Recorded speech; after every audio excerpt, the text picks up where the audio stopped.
The Wyoming wind was a monster made of ice and fury. It howled across the plains, tearing at the stagecoach, trying to rip it from the trail. Inside, Abigail Porter clutched her medical bag. Her knuckles were white, not from the cold, from fear. "How much farther?" she shouted to the driver. His voice came back, torn apart by the wind. "Can't say. Trail's gone." The coach gave a violent lurch. The horses screamed. Then came the sickening tilt.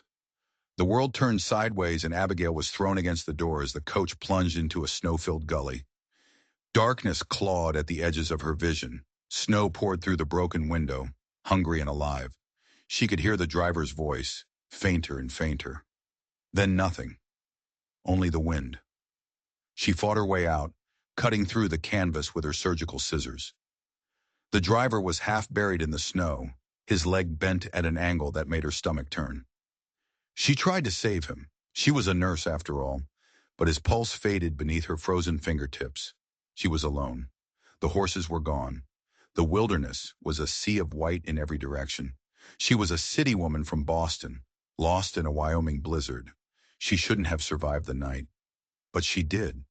When morning came, the world was silent and blindingly white. She took what she could, her medical bag, a woolen blanket, and a small wooden box. Tucked inside her coat was the letter that had brought her here. A letter from a man named Nathaniel Thorne, a man she had traveled 2,000 miles to marry, a man she had never met. She picked a direction and started walking. Each step was a battle. The sun offered no warmth. Her hope began to fade. Just as she was about to collapse, she saw him, a figure on horseback, emerging from the trees like a ghost. He was a mountain of a man, his beard crusted with ice. "The coach," she whispered as he reached her. "The driver. Dead." The man's face was grim. "I'm Thomas Wheeler, blacksmith in Red Pine. You're lucky I checked my traps this morning." Before she could answer, her legs gave out. He caught her in arms that smelled of smoke and iron. "Easy now," he said. "You'll be safe." As he lifted her onto his horse, her world faded to black. The last thing she remembered was clutching the small wooden box, a strange, precious thing she'd found in the wreckage of the coach. It wasn't hers, but somehow she knew she couldn't leave it behind. Abigail woke up in a warm room above the blacksmith's shop. A kind-faced woman named Martha Wheeler told her she'd been asleep for a full day. "Thomas and some men recovered your things," Martha said, gesturing to a corner where her trunk and medical bag sat. "And this." On top of the trunk was the small wooden box. "I've come to marry Nathaniel Thorne," Abigail said, her voice catching. "He has a homestead outside of town, a daughter named Catherine." Martha's expression was unreadable. "Nathaniel Thorne," she said slowly, "a fine carpenter, keeps to himself. It's just him and the girl since his wife, Hannah, passed." Something about the way she said it sent a chill down Abigail's spine, a feeling that something was wrong. The next morning, Thomas Wheeler drove her out to the Thorne homestead. The cabin was sturdy, built with skilled hands, nestled against a pine forest. As they pulled into the yard, a tall, lean man with a scar tracing his temple stepped onto the porch. His deep-set blue eyes were filled with confusion. This couldn't be Nathaniel Thorne, not the man who had written such gentle, hopeful letters. "Nathaniel," Thomas called out, "this is Miss Abigail Porter, the woman who survived the blizzard." Nathaniel Thorne stepped down from the porch, his gaze cold and wary. "Miss Porter," he said, his voice cautious, "you've come from Boston." "In response to your letter," she said, her heart pounding, his brow furrowed. "My letter?" Suddenly, the cabin door flew open, and a little girl with dark braids and her father's blue eyes burst out. "She's here! You really came!" she shouted, running toward Abigail. Nathaniel caught his daughter by the shoulders. "Catherine, what have you done?" The girl looked from her father to Abigail, a mix of guilt and defiance on her face. "I did it, Papa. I wrote to the Bride Society. You needed a wife, and I needed a mother." The world shifted beneath Abigail's feet. The letters, the journey, the promise of a new life. It was all a lie, a child's desperate forgery. "Mr. Thorne," Abigail began, the words tasting like ash. "There's been a terrible misunderstanding." But Nathaniel wasn't just confused. He was hostile. He looked at her with suspicion, his jaw tight. "Miss Porter," he said, his voice like ice, "you're not the first. You're the third woman to arrive at my door this year with a letter I didn't write." Abigail stared at him, stunned. This wasn't just a child's desperate wish. It was something else entirely. Something was dangerously wrong at the Thorne homestead. "Three women?" Abigail's voice was a whisper. "All with letters like this?" Nathaniel's eyes were hard. "The first two were after money. They left when they realized I had none to give." He looked her over, his gaze missing nothing, from her worn traveling dress to the exhaustion she couldn't hide. "What is it you want, Miss Porter?" The accusation stung. She had survived a blizzard, lost her home, and traveled across a continent, only to be mistaken for a con artist. "I want what the letter promised," she said, her own anger rising. "A home, a family. I have nowhere else to go." Just then the wind picked up, carrying the scent of another storm. Dark clouds gathered over the mountains. "Can't make it back to town before it hits," Thomas Wheeler said grimly. He looked from Nathaniel's stony face to Abigail's desperate one. It wouldn't be right to try. Nathaniel's jaw worked for a long moment. Finally, he gave a curt nod. "You can stay until the storm passes," he said, his voice devoid of warmth. "There's a cot in the sewing room." As Thomas drove away, Abigail was left on the porch with a man who clearly wished she was anywhere else on earth. He led her inside to a small cold room off the kitchen. "We eat at 6, he said, and then he was gone. Left alone, Abigail sank onto the cot, the events of the past week crashing down on her. Who was sending these women to Nathaniel Thorne? And why? She unpacked her few belongings, her medical bag, her books, and the small wooden music box she'd salvaged from the wreck. She ran her fingers over the polished wood. It wasn't hers, but she felt a strange connection to it. She opened the lid. A delicate, tinkling melody filled the small room. A song she recognized. "Shenandoah!" A voice from the doorway made her jump. "Mama used to sing that song." Catherine stood there, her eyes wide. That was her favorite. The little girl who had forged the letter, the little girl whose deception had brought her here, was staring at a music box she'd never seen before, humming a melody that belonged to her dead mother. It wasn't a coincidence. It was a clue. The days that followed were a silent war. Abigail was determined to prove she wasn't helpless, and Nathaniel seemed determined to ignore her existence. He was a ghost in his own home, leaving for his workshop before dawn, returning only after Catherine was asleep. But Abigail saw the signs of his struggle, the lines of pain around his eyes when he thought no one was watching, the way he would rub the scar at his temple. Catherine had said he got terrible headaches. One night Abigail was woken by the sound of the front door creaking open and shut. Worried, she peered out. The main room was empty, but a light glowed from the workshop. Then a child's scream ripped through the house. She found Catherine thrashing in her bed, caught in a night terror. "Mama was coughing blood," the girl sobbed when Abigail finally woke her. "And I couldn't help her." The story tumbled out. Her mother's slow, agonizing death from lung sickness, her father's helplessness, and his headaches, always worse when the memories were bad. "He's in the workshop," Catherine whispered. "He goes there when the pain comes." Abigail's nursing instincts took over. She grabbed her medical bag and crossed the yard to the workshop. She found him inside, slumped over a workbench, his head in his hands, a picture of silent agony. "Mr. Thorne," she said softly. He looked up, his eyes clouded with pain. "Leave me be." "Catherine said you get headaches," she said, ignoring his dismissal. "I have something that might help." She prepared a tincture of willow bark and feverfew, a remedy she'd used 100 times in the war hospitals. "This isn't from the general store," she said. "I make it myself." He watched her, his suspicion warring with his pain. Finally, he took the cup and drank. They sat in silence as the remedy worked its magic. Slowly, the tension left his shoulders.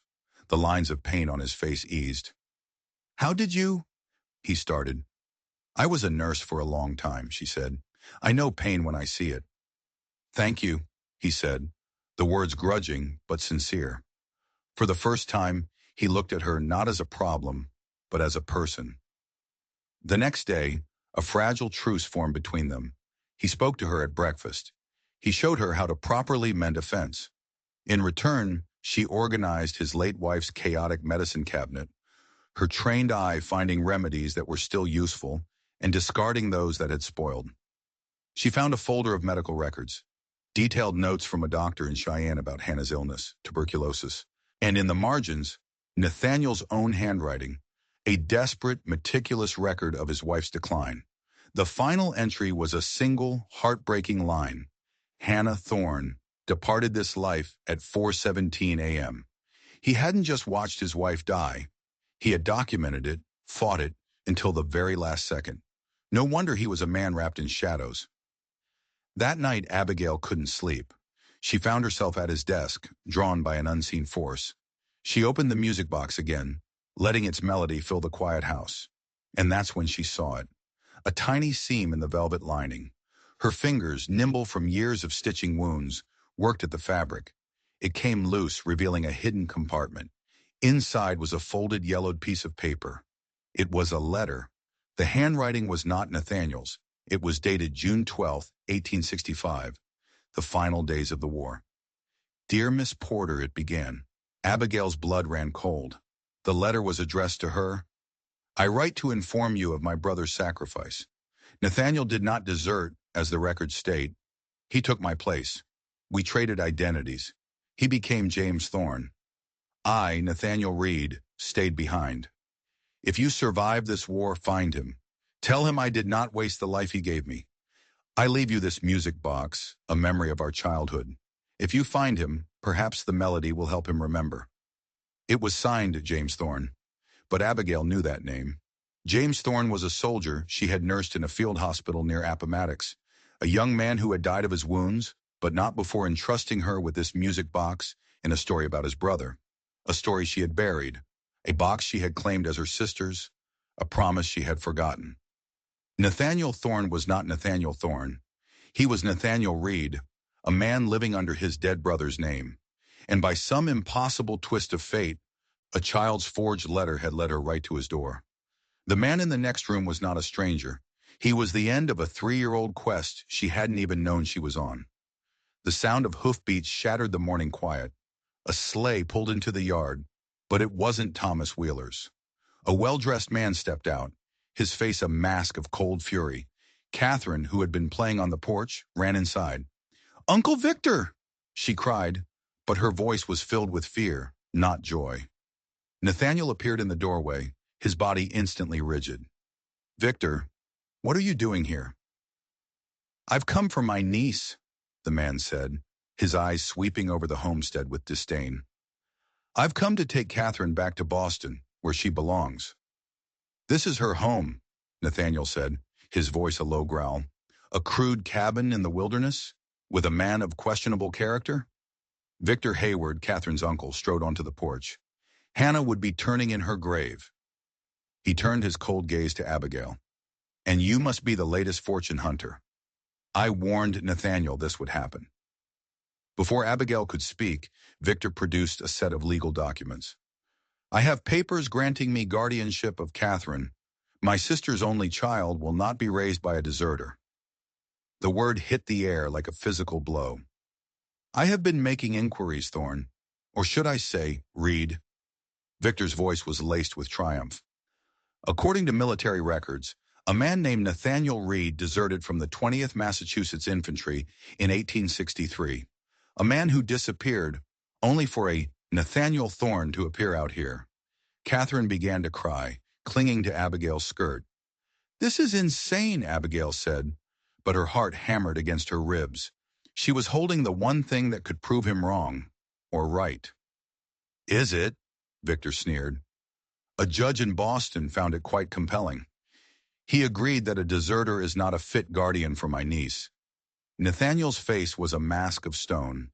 The secret he had guarded for years, the sacrifice he had made for his brother, was being twisted into a weapon against him. "You don't know the whole story," Nathaniel said, his voice tight with rage. "I know enough," Victor shot back, "and I know my sister would never have wanted her daughter raised by a coward and a criminal." The accusation hung in the air, thick and poisonous. Thomas Wheeler, who had arrived just in time to hear the exchange, stepped forward. Now hold on, Hayward. Nathaniel is a good man. A good man who stole his brother's name? Victor laughed.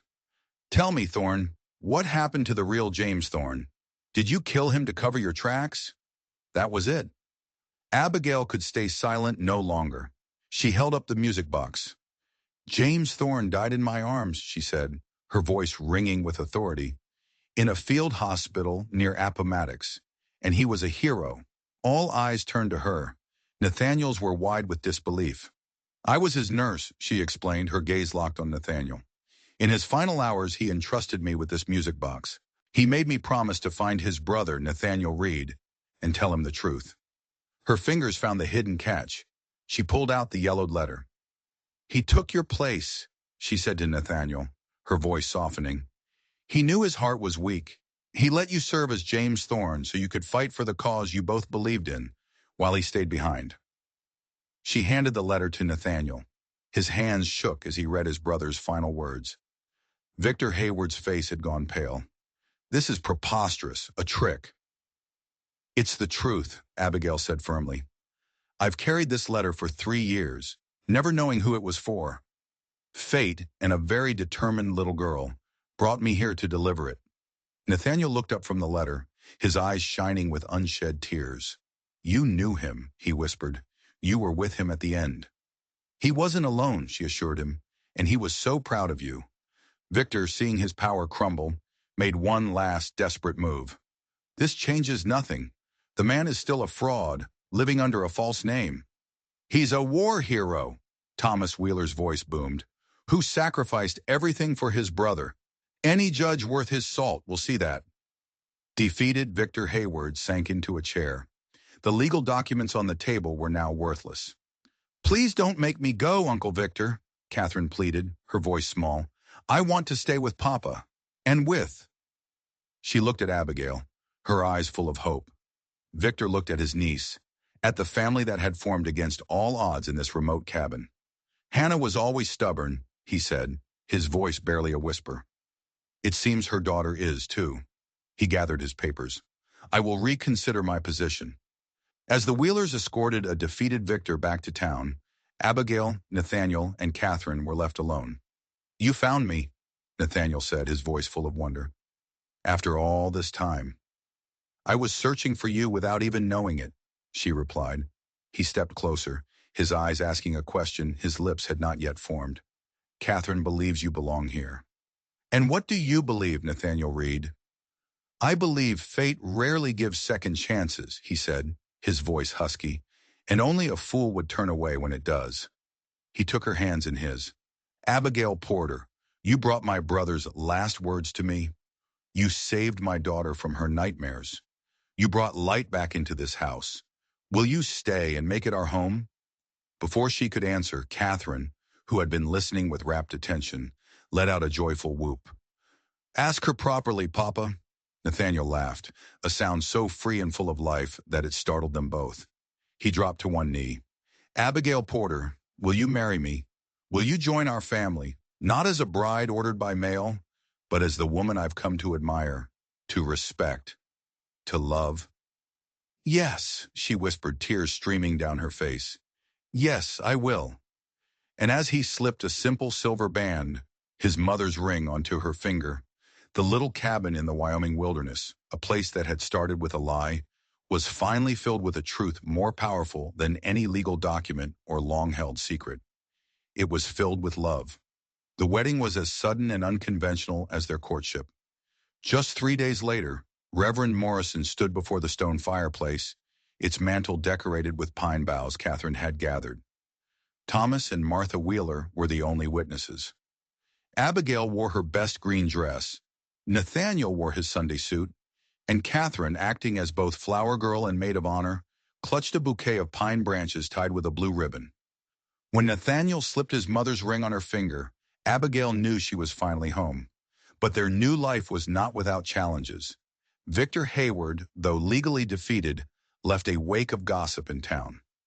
The story of Nathaniel's true identity, twisted and misunderstood, made them objects of suspicion.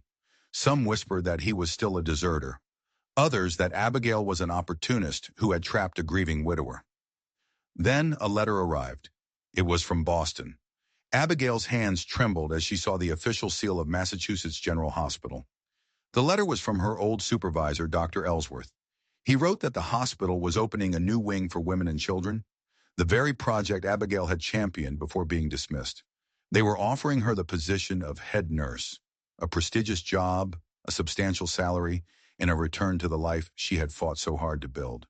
It was everything she had ever wanted. Before. Nathaniel read the letter over her shoulder, his expression unreadable. "It's a fine offer," he said, his voice carefully neutral. "I can't go," she said immediately, looking at Catherine, who was watching them with wide, worried eyes. "Why not?" Nathaniel asked. "It is your calling, your purpose." "My purpose is here now," she insisted, "with you, with our family."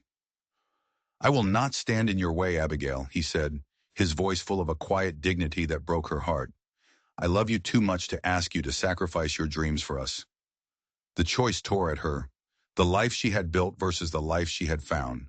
The city that held her past versus the wilderness that held her future. She spent days in turmoil, unable to decide. She saw the fear in Catherine's eyes, the carefully concealed sadness in Nathaniel's. She knew that whatever she chose, a part of her would be lost. Then as she sat on the porch watching the sunset, the answer came to her. It was so simple, so obvious. She couldn't believe she hadn't seen it before. She didn't have to choose. She could create a third path. That night, she wrote a long, detailed letter to Dr. Ellsworth. She thanked him for the offer, but respectfully declined. Then she made a counterproposal, a revolutionary idea.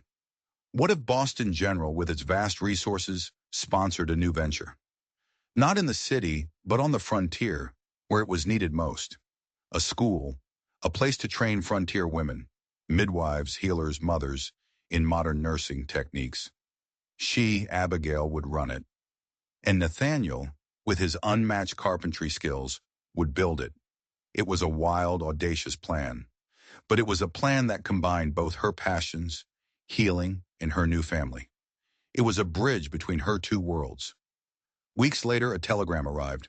Dr. Ellsworth and the hospital board had agreed. They were intrigued, even excited. Funding was approved. Their new life would not be on the homestead. It would be in Cheyenne, the growing territorial capital, a place central enough to draw students from across the territory. They left the small cabin in Red Pine that autumn, leaving Hannah's grave in the care of the Wheelers. Their journey to Cheyenne was not an escape, but a new beginning. Nathaniel designed and built a magnificent structure on the edge of the city, a home for his family and a school for Abigail's students. The Thorne School of Frontier Nursing opened its doors the following spring, its first class filled with women eager to learn. Abigail found her true calling, not in the sterile halls of a city hospital, but here, under the wide Wyoming sky, empowering other women to save lives. Years passed. Their family grew. A son, Samuel, named for the brother whose sacrifice had unknowingly brought them together. A daughter, Hope, for that was what they had found in each other. One evening, as they sat on the porch of their home, watching their children play by the creek, Nathaniel took her hand. "Are you happy?" he asked. Abigail looked at the school, bustling with activity. She looked at her children, their laughter echoing in the evening air. She looked at the man beside her, his eyes full of love. "Yes," she said, her voice full of a peace she had once thought impossible. "I am finally truly happy." A deception had brought them together. A secret had threatened to tear them apart. But in the end, it was a shared dream that built their future. A future that would heal not just their own wounds, but the wounds of an entire frontier. If you were moved by Abigail and Nathaniel's incredible journey, please hit that like button and subscribe for more stories of courage and love from the Wild West. And let us know in the comments, what do you think is more powerful? The family we're born into, or the family we choose? We'd love to hear your thoughts.